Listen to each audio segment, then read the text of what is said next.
வாமனமூர்த்தி தேகின்னு கேட்கறதுக்கு தான் வர்றார். பகவான் என்ன பண்ணார், பிரம்மாவை ஒரு குழந்தையா ஆக்கி தான் வயசான பிராமணனாக ரூபத்தை எடுத்துட்டு அந்த கிராமத்துக்கு வர்றார். பிறந்ததுனால அவன் பிராமணனா ஆக முடியாது.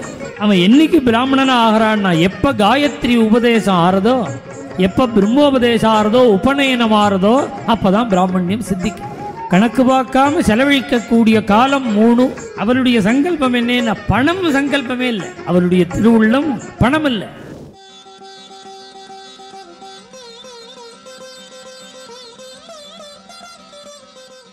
வாமனமூர்த்தி தேகின்னு கேட்கறதுக்கு தான் வர்றார், பிராமண வேஷத்தில் வர.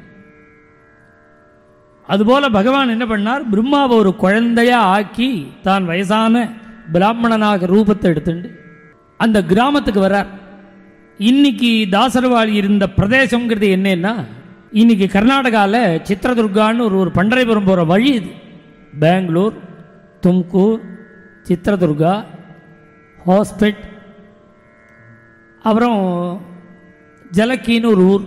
அங்கே அது வரையில் போய் லெஃப்ட் எடுத்தால் நேராக பண்டரைபுரம். இது பெங்களூர்லேருந்து பண்டரைபுரம் ரூட்டு.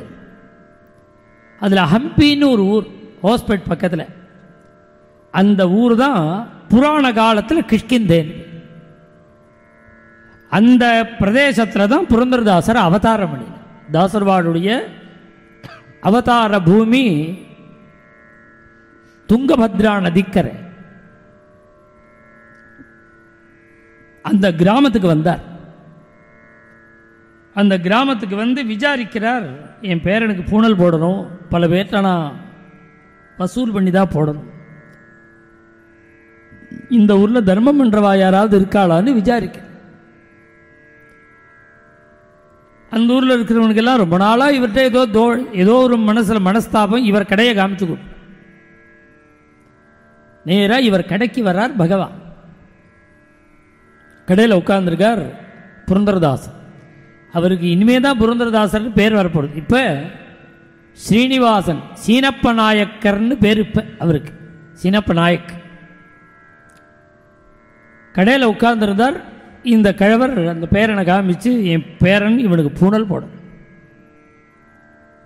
சின்ன குழந்தையா பூணல் போட போறேன்னா எல்லாருக்குமே ரொம்ப திருப்தியாக இருக்கும். ஏன் அப்படின்னா, பிறப்புனால எல்லாரும் ஒன்று தான். உபநயனம்ங்கிற சம்ஸ்காரத்தினால தான் அவனுக்கு பிரம்மண்யம் சித்திக்க. ஒரு பையன் பிராமணனா என்னைக்கு ஆறான்னா, பிராமணனுக்கும் பிராமண ஸ்திரீக்கும் பிறந்ததுனால அவன் பிராமணனா ஆக முடியாது. அவன் என்னைக்கு பிராமணனா ஆகிறான்னா, எப்ப காயத்ரி உபதேசம் ஆறதோ, எப்ப பிரம்மோபதேசம் ஆறதோ, உபநயனம் ஆறதோ, அப்பதான் பிராமணியம் சித்திக்க. அதனால தான் ஆபஸ்தம்பர் முதலிய ரிஷிகள்லாம் சொல்லிவிட்டா, உபநயன காலம் சொல்லும் பொழுது 5 வயசில் போடலாம், 6 வயசில் போடலாம், 7 வயசில் போடலாம். இந்த உபநயனத்துக்கு ஒத்தப்படை ரெட்டப்படைங்கிற அந்த கணக்கெல்லாம் கிடையவே கிடையாது. இன்னும் ரிஷிகள், ஆபஸ்தம்பாத ரிஷிகள் சொல்றா, 4 வயசுலேயே அவனுக்கு மந்திரோச்சாரண சக்தி வந்துடுத்துன்னா பூணல் போடுங்கிற. நீ சொல்ற மந்திரத்தை அவன் திருப்பி சொல்லணும். 4 வயசில் சொன்னாலும் சரி, 3 வயசில் சொன்னாலும் சரி, அவனுக்கு பூணல் போட்டு. அப்படி ரிஷிகள் சொல்றா, உபநயனம் பண்ணணும், அவசியம் பண்ணணும். உபநயனம் சம்பாதிதஸ்ய வித்தஸ்ய வேகாலா ஸ்த்ரயஸ்மிருதா மௌஞ்சீபந்தே விவாகேச்சா. நாம் சம்பாதிக்கிற பணத்துக்கு கணக்கு பார்க்காம செலவழிக்கக்கூடிய காலம் 3. 1 அப்பா அம்மா காலமான சந்தர்ப்பம். முதல் சந்தர்ப்பம் என்னன்னா மௌஞ்சீபந்தே, உபநயனம். ஒரு பையனுக்கு பூணல் போடும்போது கணக்கே பார்க்கக்கூடாது. நிறைய தர்மம் பண்ணணும், தானம் பண்ணணும். அப்புறம் பொண்ணுக்கு கல்யாணம் பண்ணும்போது, பிள்ளைக்கு கல்யாணம் பண்ணும்போது கணக்கு பார்க்காம செலவழிக்கணும். அந்த உபநயனத்தை அப்படி சொல்லியிருக்கார் ரிஷிகள். இப்படி இந்த பையனுக்கு பூணல்னு சொன்ன உடனே அவர் பார்த்தார், ரொம்ப சந்தோஷம், உச்சிதமான காலம், இந்த காலத்தில் தான் பூணல் போடும். இதெல்லாம் கேட்கறதுக்காக அவர் அழிச்சுன்னு வந்தார் குழந்தைய. இவர்கிட்ட பணம் வாங்க வந்தார். நான் ஒரு ஏழை பிராமணன், என்கிட்ட வசதி இல்லை, நீங்கள் ஏதாவது கொடுத்தா அந்த திரவியத்தை வச்சுன்னு தான் நான் உபநயனம் பண்ணி வைக்கிறேன். ஒரு 1000 ரூபாயாவது கொடுங்க, ஒரு 400 ரூபா கொடுங்க. அப்பெல்லாம் வராகன் 400 வராகன் கொடுங்கோ அப்படின்னு கேட்குறேன்.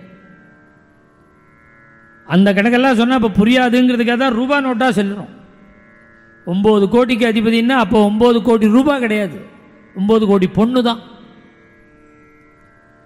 அப்பையும் பணக்கணக்கில் வராகன் தான் கணக்கு.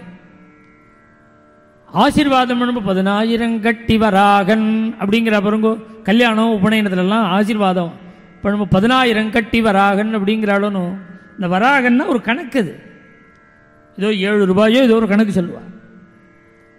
அது மாதிரி எனக்கு 400 வராகன் கொடுன்னாரான் இந்த ஆசை இந்த பிராமணன். இவரோ பார்த்தார், நானே கிழிஞ்ச வேட்டியை கட்டின்னு இருக்கேன், என்ன பார்த்தா அதை கொடு இது கொடுங்க, எங்கிட்ட ஏது காசு, பொட்டி கடை பாரு, சின்ன பொட்டி கடை, நானே தருத்துறேன். அவர் சொல்கிறார், நான் விசாரித்தேன், நீங்கள் பெரிய கோட்டீஸ்வரன்கிறா, நீங்கள் கொடுக்கணும். என்னெல்லாமோ கேட்டு பார்த்தார், தரமாட்டேன். ரொம்ப நேரம் வாக்குவாதம் பண்ணி கடையை விட்டே விரட்டி விட்டுட்டார். அவருடைய சங்கல்பம் என்ன? பணம் சங்கல்பமே இல்லை, அவருடைய திருவுள்ளம் பணம் இல்லை. இவனை திருத்தணுங்கிறது என்ன திருவுள்ளம். மேலும் இது போன்ற சிறப்பான நிகழ்ச்சிகளை காண இப்போவே லைக் பண்ணுங்க, ஷேர் பண்ணுங்க, மறக்காம சப்ஸ்கிரைப் பண்ணுங்க.